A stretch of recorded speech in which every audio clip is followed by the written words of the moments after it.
Gold, trusted gold buyers. మీరు తాకట్టు పెట్టిన బంగారాన్ని విడిపించి ఈ రోజు ఉన్న మార్కెట్ ధరకు కొనబడను.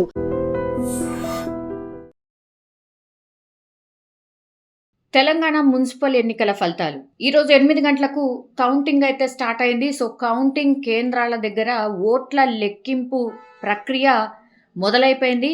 సో ఓట్ల కౌంటింగ్కు సంబంధించి అయితే అధికారులన్నీ ఏర్పాట్లు చేశారు. రాష్ట్ర ఎన్నికల సంఘం పూర్తి స్థాయిలో ఏర్పాట్లు అయితే ఫినిష్ చేసింది. అండ్ పోలింగ్ కేంద్రాల వద్ద భద్రతా ఏర్పాట్లని మనం చూస్తూ ఉన్నాం. ఓట్ల లెక్కింపు సమయంలో కౌంటింగ్ హాల్లోకి కేవలం సూపర్వైజర్లు, అసిస్టెంట్లు, అట్లాగే అభ్యర్థులు, ఎలక్షన్ ఏజెంట్లు, కౌంటింగ్ సిబ్బందిని మాత్రమే అనుమతిస్తూ ఉన్నారు. ముందుగా పోస్టల్ బ్యాలెట్లని లెక్కించిన తర్వాత ఆ తర్వాతనే సాధారణ బ్యాలెట్ బాక్స్లను కౌంటింగ్ చేయబోతున్నారు. సో తెలంగాణలోని 116 మున్సిపాలిటీలు అట్లాగే 7 కార్పొరేషన్లకు 2987 వార్డుల పరిధిలో బుధవారం నాడు 7 గంటల నుంచి 5 గంటల వరకు ఓటింగ్ జరిగింది. రాష్ట్ర వ్యాప్తంగా అయితే 73% సంబంధించిన పోలింగ్ నమోదైనట్టు అధికారికంగా రాష్ట్ర ఎన్నికల సంఘం కూడా ప్రకటించింది. యాదాద్రి భువనగిరి జిల్లా చౌటుప్పల్ మున్సిపాలిటీలో అత్యధికంగా 91% పోలింగ్ నమోదైంది. నల్గొండ జిల్లా నందికొండ మున్సిపాలిటీలో చాలా తక్కువగా 59% మాత్రమే ఓటు వేసినట్టు ఈసీ అయితే ప్రకటన జారీ చేసింది. సో కార్పొరేషన్ల విషయానికి వస్తే గనక అత్యధికంగా నల్గొండలోనే 77% ఓటింగ్ నమోదైంది. అండ్ చాలా తక్కువగా అంటే నిజామాబాద్లో 59% మాత్రమే ఓటింగ్ నమోదైంది. అండ్ అన్నిటినీ చూస్తే గనక నిన్నటి వరకు కూడా ఎగ్జిట్ పోల్స్కి సంబంధించి చాలా ఎగ్జిట్ పోల్స్ మనకు వెలువడ్డాయి. అత్యధిక స్థానాల్లో అయితే కాంగ్రెస్ పార్టీ గెలిచే అవకాశం ఉంది అని అంటూ కూడా పీపుల్స్ పల్స్ సంస్థ అభిప్రాయపడింది. 123 మున్సిపాలిటీలకు గాను కాంగ్రెస్ 68 నుంచి 76 గెలుచుకోవచ్చు అని చెప్తోంది. బీఆర్ఎస్ పార్టీ 29 నుంచి 36, బీజేపీ 3 నుంచి 5 స్థానాల్లో గెలుపొందే అవకాశం ఉన్నట్టు ఈ సర్వే సంస్థ అయితే చెప్పింది. సో ఇట్లా సర్వే సంస్థలు కూడా వాళ్ళ అభిప్రాయాల్ని ఎగ్జిట్ పోల్స్ ద్వారా చెప్పే ప్రయత్నం అయితే చేశాయి. కౌంటింగ్ ప్రక్రియ ఒకవైపు జరుగుతుంటే ఇంకోవైపు ఏమో పూర్తి స్థాయిలో ఈ అభ్యర్థులు ఎవరైతే పోటీ చేశారో అండ్ గెలుపొందే అవకాశం ఉన్నటువంటి అభ్యర్థులని ఆల్రెడీ అన్ని పార్టీలు కూడా క్యాంపులకు తరలిస్తున్నాయి. ఎందుకంటే 16వ తారీఖున పూర్తి స్థాయిలో వీళ్ళందరికీ ప్రమాణ స్వీకారోత్సవం అండ్ ఎవరు మేయర్ కాబోతున్నారు ఇదంతా ప్రక్రియ ఉంటుంది కాబట్టి సో ఆల్రెడీ నిన్నటి నుంచే అన్ని పార్టీలు అటు బీజేపీ అనుకోండి, బీఆర్ఎస్ అనుకోండి అండ్ కాంగ్రెస్ అనుకోండి వీళ్ళందరూ కూడా తమ తమ అభ్యర్థులని పూర్తి స్థాయిలో క్యాంపులకు తరలిస్తున్నాయి.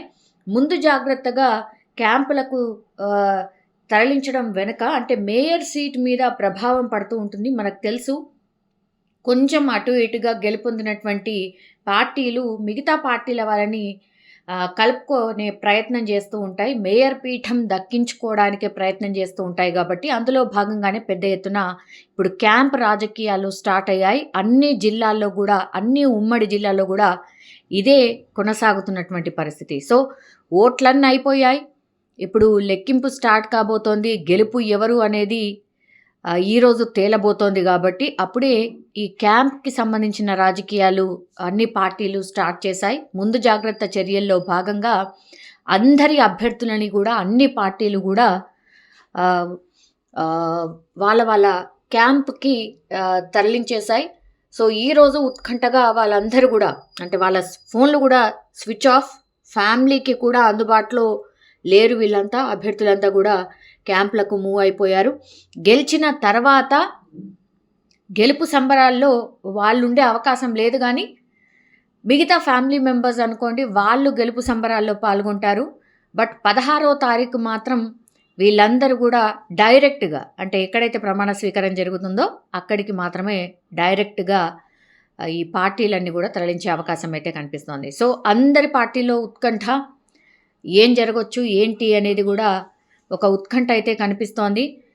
బ్యాలెట్ పద్ధతుల్లో ఎన్నికలు జరిగాయి కాబట్టి కొంత ప్రక్రియ ఆలస్యం కావచ్చు. ఒక్కొక్క వార్డుకి సంబంధించి 2000 నుంచి 3000 ఓట్లు ఉండొచ్చు.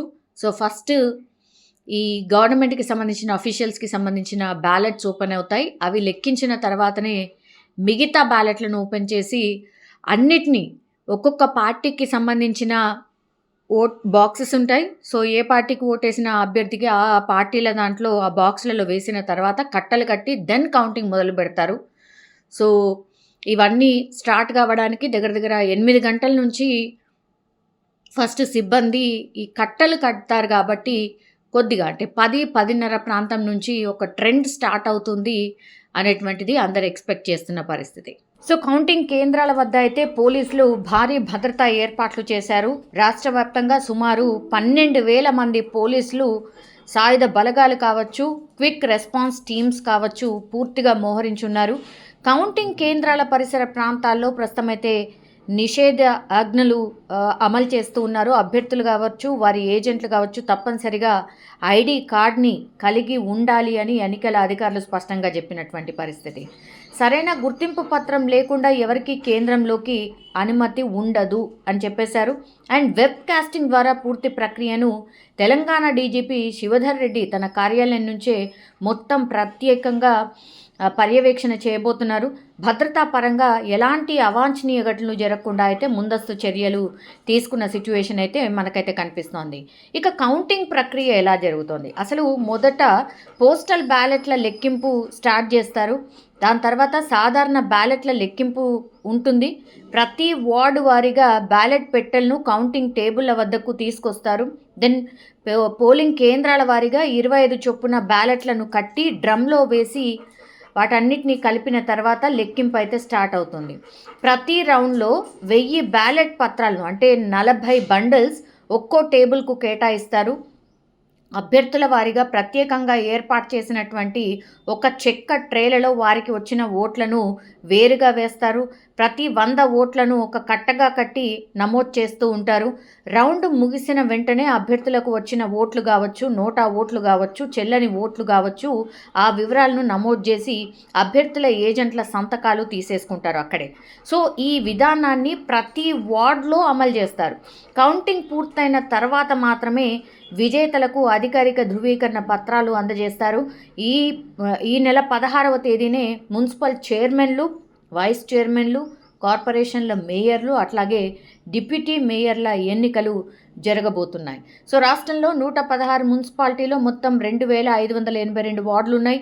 అందులో 12 వార్డులు ఏకగ్రీవం అయిపోయాయి. ఒక వార్డులో ఎన్నిక వాయిదా పడింది. మిగతా 2,569 వార్డుల్లో పోలింగ్ అయితే నిర్వహించారు. సో, ఈ స్థానాలకు 10,719 మంది అభ్యర్థులు పోటీ పడ్డారు.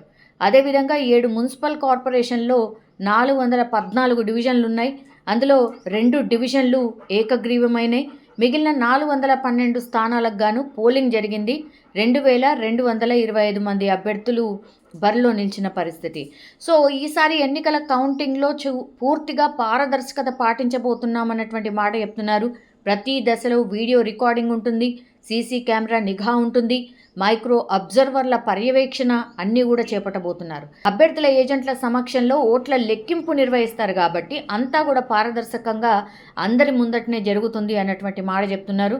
సో, ఎన్నికల ఫలితాలపై అధికార ప్రతిపక్ష పార్టీలోకే ఒక ఉత్కంఠ అయితే ప్రస్తుతం కనిపిస్తోంది.